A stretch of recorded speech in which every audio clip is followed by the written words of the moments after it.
Greed isn't wanting more. It's needing more than you were ever meant to have.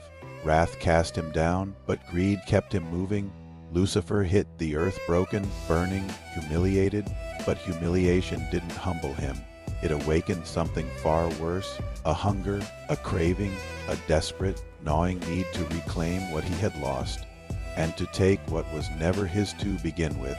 He rose slowly from the barren wasteland where he fell, ash and dust swirling around him like a shroud. His wings were torn, a testament to his defeat, but his eyes burned with a new and terrifying obsession. The fall didn't break his spirit. It reforged it into a vessel of pure, insatiable want. The pride that had caused his rebellion was now gone, replaced by a hollow void that demanded to be filled. And in that emptiness, the seed of greed took root. It was a hunger not for sustenance, but for significance, a thirst not for water, but for worth. He looked at his broken form, reflected in a pool of stagnant water, and didn't see a defeated angel. He saw an opportunity. The universe had taken his glory, and now he would take everything else. Greed is never satisfied. It doesn't want enough. It wants everything. Lucifer, standing on the edge of creation, looked at the earth untouched, unclaimed, uncorrupted, and he wanted it, not to rule it as a king rules a kingdom, with care and responsibility. No, his desire was far more sinister. He wanted to consume it. He wanted to absorb its life, its beauty, its purity, and make it part of his own diminished being. He stood on a high cliff, overlooking a vast, pristine landscape. The sun cast his shadow long and unnaturally across the ground, the dark shape stretching out like grasping, hungry fingers reaching to touch, to taint, to possess every mountain, every river, every living thing.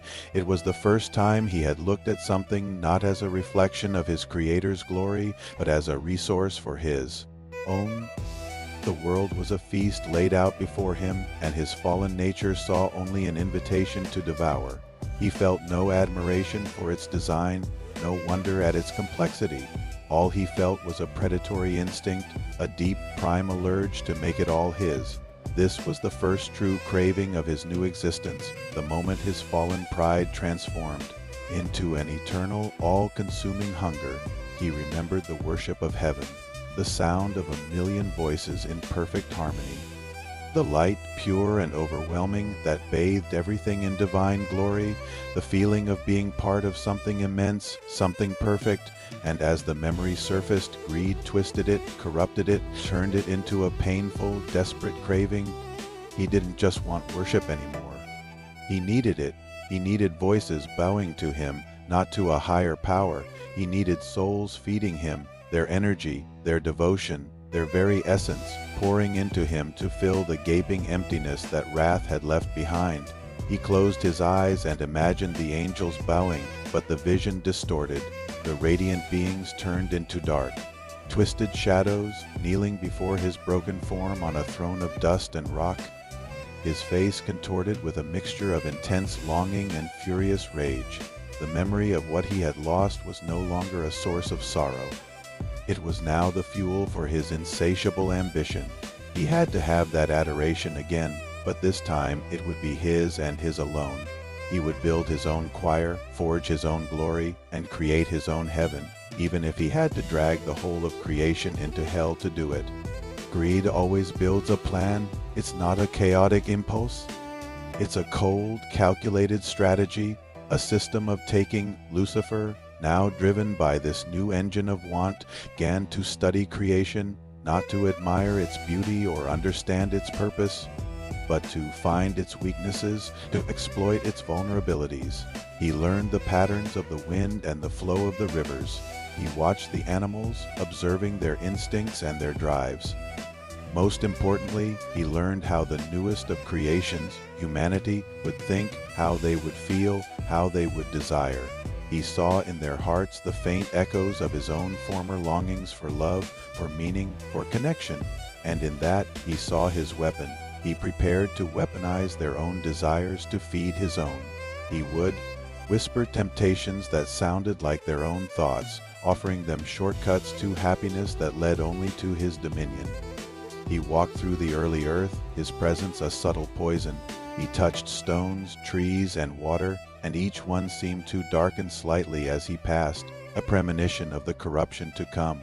He watched the first humans from the shadows, not with curiosity, but with the sharp, calculating gaze of a predator studying its prey.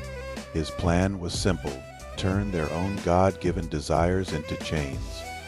Greed always starts with one soul, one moment, one single opportunity. As Lucifer watched the first humans, Adam and Eve, moving through the paradise created for them, he didn't see the pinnacle of creation. He didn't see life, innocence, or potential.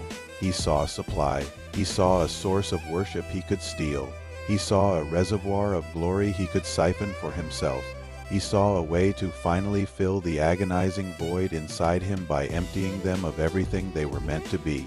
He crouched behind a lush tree, its leaves providing the perfect cover, his eyes glowing with a hunger that was not for food, but for influence, for control, for their devotion. This was the key. If he could turn their allegiance from their Creator to him, he would not only have his revenge, but he would finally have the adoration he so desperately craved. Their innocence wasn't a barrier, it was a vulnerability. Their free will wasn't a gift, it was a tool he could manipulate. He saw them not as beings to be respected, but as assets to be acquired. The first soul was the most important. It was the first domino in a chain reaction he planned to cascade through all of history. That spirit of greed didn't stop in the garden. It didn't stop with the first sin. It didn't stop in him. Now it moves through us. It's an ancient echo that resonates in our modern world through our own desires, our own cravings, our own persistent, gnawing need for more money, more attention, more validation, more followers, more stuff, more everything. It's the voice that tells you what you have isn't enough, that who you are isn't enough. Greed is the sin that takes the good things in life, blessings like ambition, relationships, or possessions, and twists them into obsessions, and those obsessions over time become our bondage.